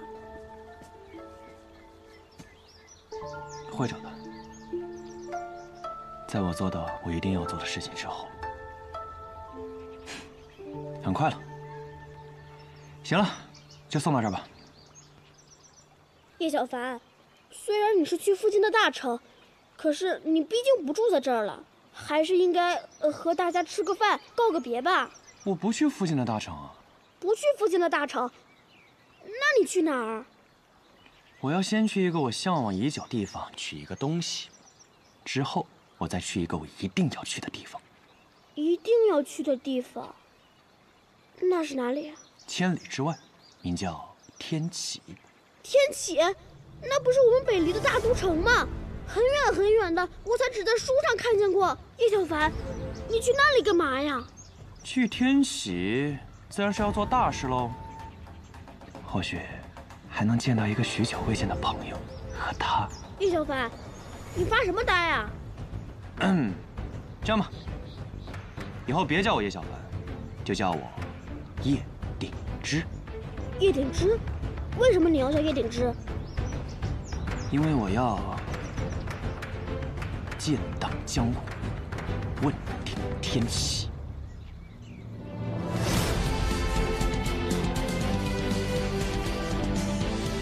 好好练我教你的剑，多练几年，以后村子里所有的人，你来保护。叶小凡，你先别走，那我以后怎么找你啊？到时候我名扬天下，你出闯江湖，你说你是叶小凡，我来找你。好。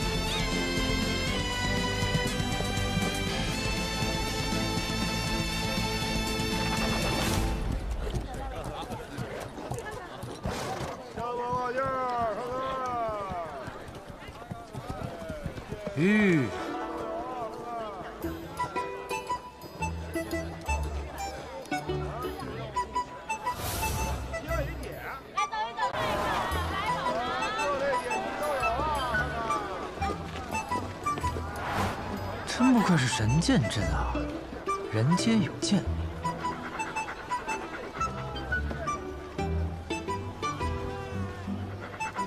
就连狗都有剑。舅舅，莫非这就是传说中的剑狗？你骂谁呢？不好意思。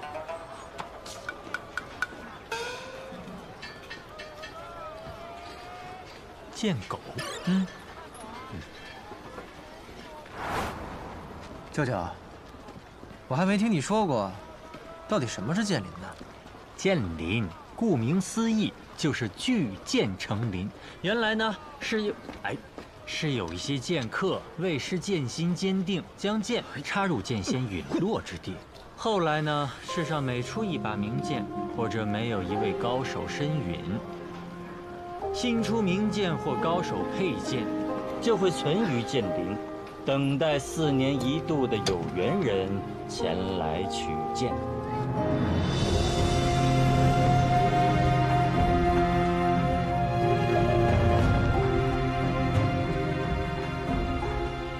这个人这么眼熟。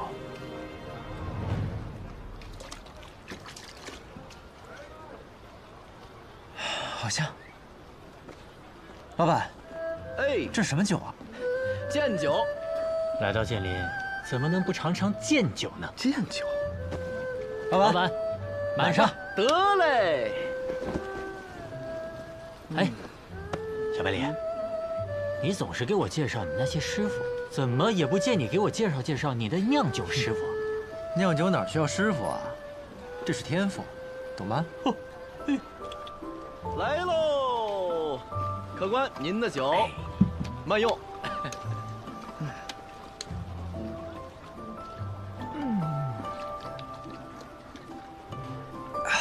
好烈，入口如利剑割舌，凛冽锋锐，果如其名，好酒。哎，少喝点，会醉。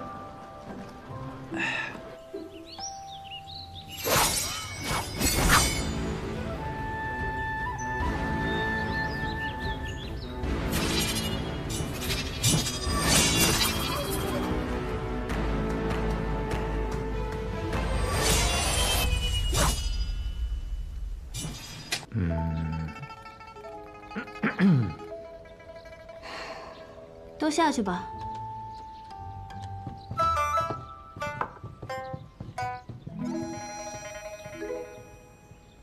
什么事儿啊？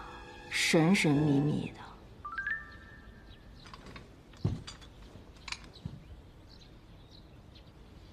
剑，真是一柄好剑。我从小到大看过的名剑不少，却没有一柄能够比得上它。哥哥，这是10大名剑中的哪一柄？都不是。这是名剑山庄的少主魏长风新铸造出来的仙宫品剑，不染尘。这是名剑山庄的仙宫品。多少年没见过这等品阶的剑了。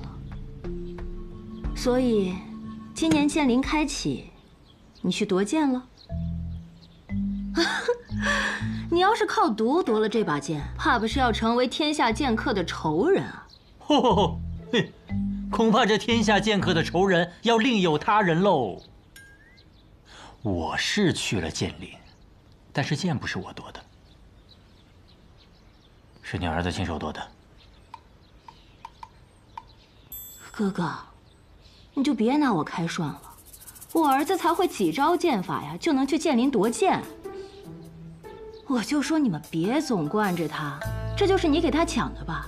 怕老爷子不让，推说是他夺的。是真的。好，那你告诉我，我儿子用的是什么剑法呀？西楚剑歌，问道于天。你再说一遍。西楚剑歌，问道于天。这更像吹的了。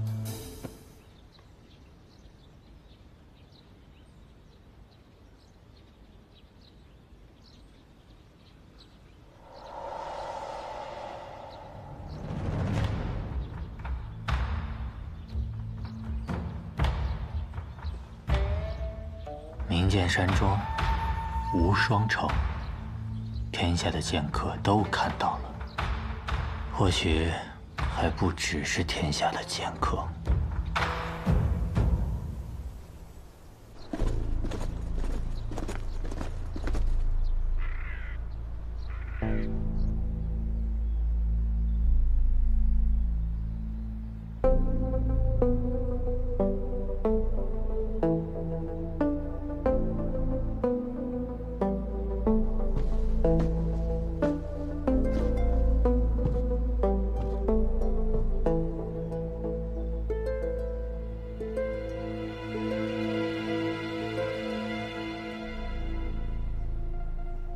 陛下。哦，竹青啊，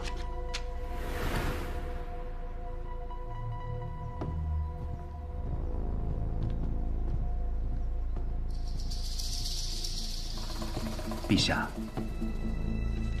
何事？这是影宗今日递上来的消息。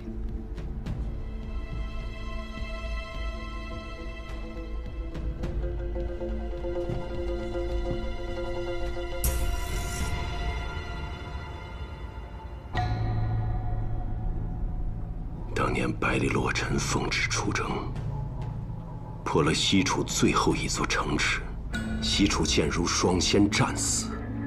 现在你告诉我，西楚剑阁再次问世，难道说剑如双仙他们没死？百里洛尘呢？大朝会结束之后，已离开天启，回黔东城去了。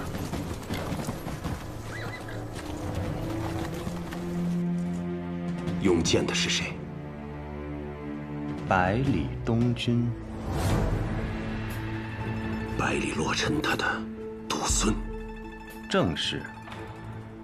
当年，镇西侯奉旨率军讨伐西楚，乃是先帝刻意安排。镇西侯和西楚剑如双仙曾是知交好友，先帝想以此来试探他的忠心。随军的副将是先帝的亲信，身怀密旨。当时，若镇西侯有半点犹豫，随时可以取而代之。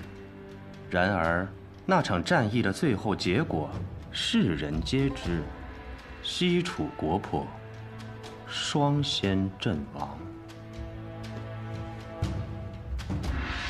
当年孤亲眼见过剑仙的尸首。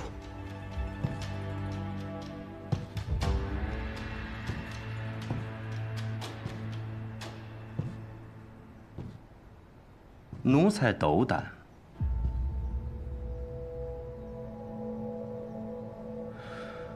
如果那场战役活着的是那如仙，便是当年百里洛尘辜负圣恩。西楚剑仙虽然剑法绝世，但不过一介武夫。可那如仙身具耀人之术，能让寻常兵士以一敌百，甚至能让濒死之人重新起来作战。正是这等鬼术，才使西楚这样一个边陲小国与我背离相抗。如果如仙还活着，可是比那剑仙更可怕的存在。当年一战，西楚如仙即便没死，也定然身受重伤，不然不会藏身黔东城多年不出。奴才这就派人去黔东城，把那西楚余孽带回来。选若风觐见，这件事就让若风去办办。是，陛下。我当时一到柴桑城，我闻到浓重的血腥味，但是没有办法，顾老三落难，我姓雷，我是雷家宝的子孙，我得救他吧。我当时就近身，我再给他一拳，你知道吧？主要是呢，像我这么英俊潇洒的人看不得弱者，所以顺手把他们给救了。所以，你们此次能够解柴桑危局，靠的全是百里小公子仗义相助。若不是因为我不惜身份的暴露前去保护他，那小子早被燕别天给杀了。不过说到底吧，他的性子特别符合我的胃口，所以在我心里，我已经收他做我的小弟了。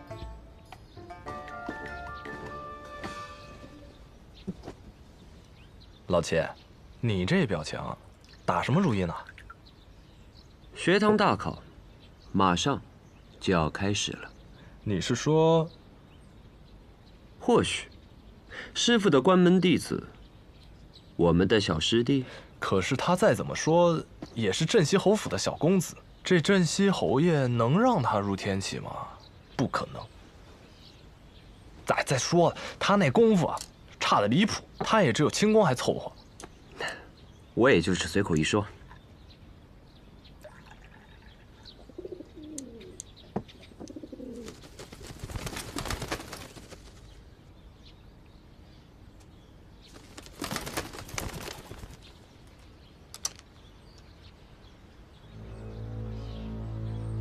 咋了？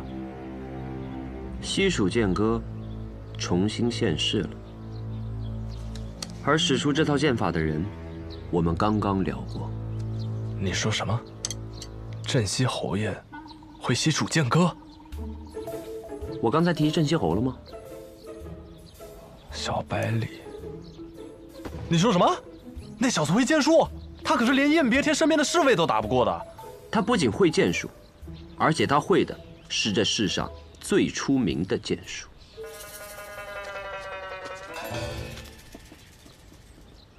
小先生，宫里来人了。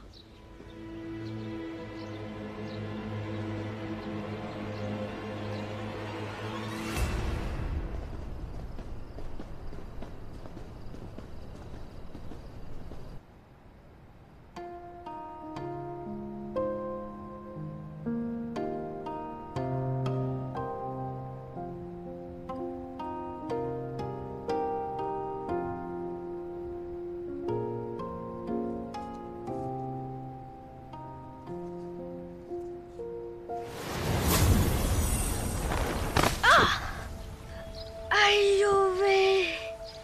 哎呦！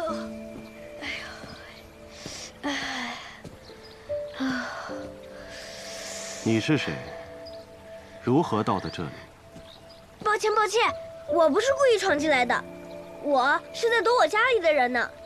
他们不知道又怎么，给我请了个先生来教我，跑着跑着就跑到老爷爷您这里来了。你就直接进来了？对呀，我刚爬上墙，没想到脚底一个打滑就摔进来了。就是那，这，我明明是摔进了院子里呀。我在院外设了阵法，寻常人是到不了这儿的。你既能破我阵法，说明你我有缘分。你可愿拜我为师？老爷爷，你要教我什么？教你什么？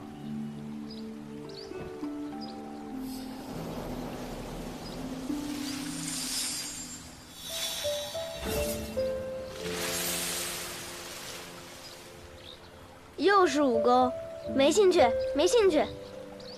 那你我缘分便只能到此了。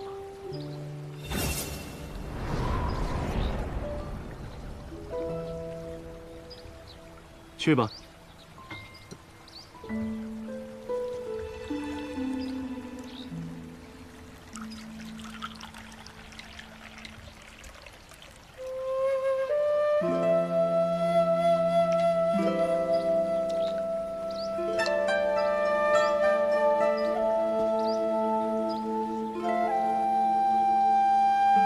你能使酒？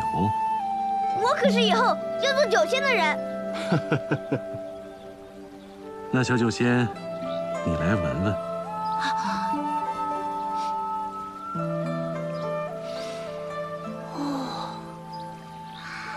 哇，好香醇的酒，哪里买的？我也要去买。这酒可是买不到的，是我亲手酿的。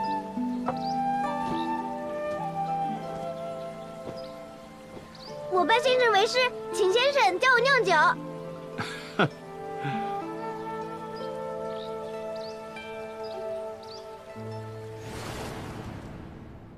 师傅，我是不是给您添了个天大的麻烦？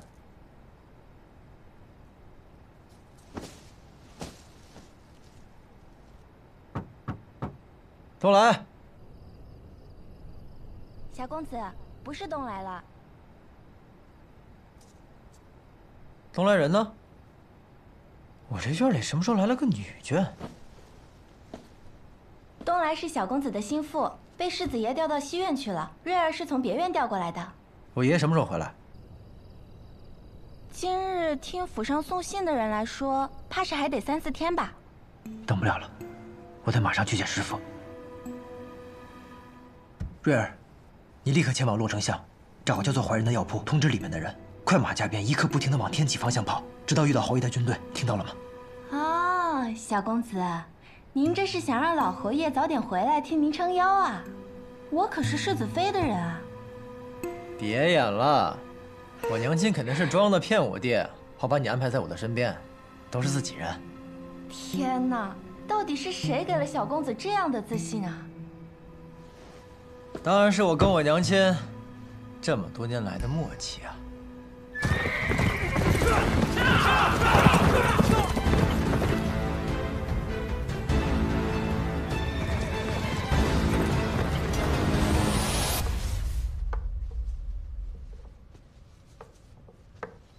臭小子，看我怎么收拾他！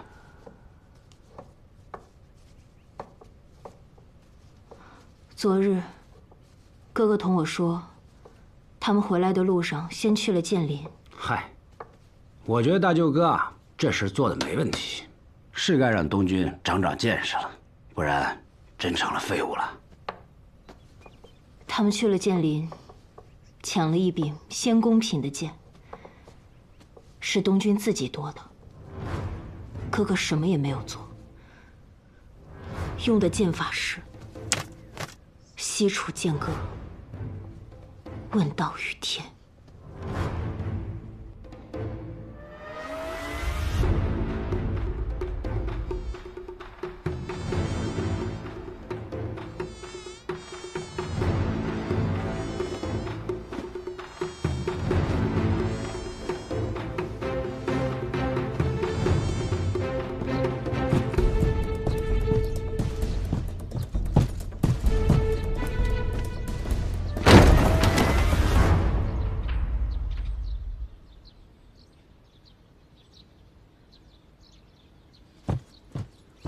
百里东军啊，百里东军，好你个百里东军！世子爷，好久不见，这么着急是要去哪儿啊？臭小子，你竟敢出来了！谁把你放出来的？谁？我。爹，把百里成风绑起来。是。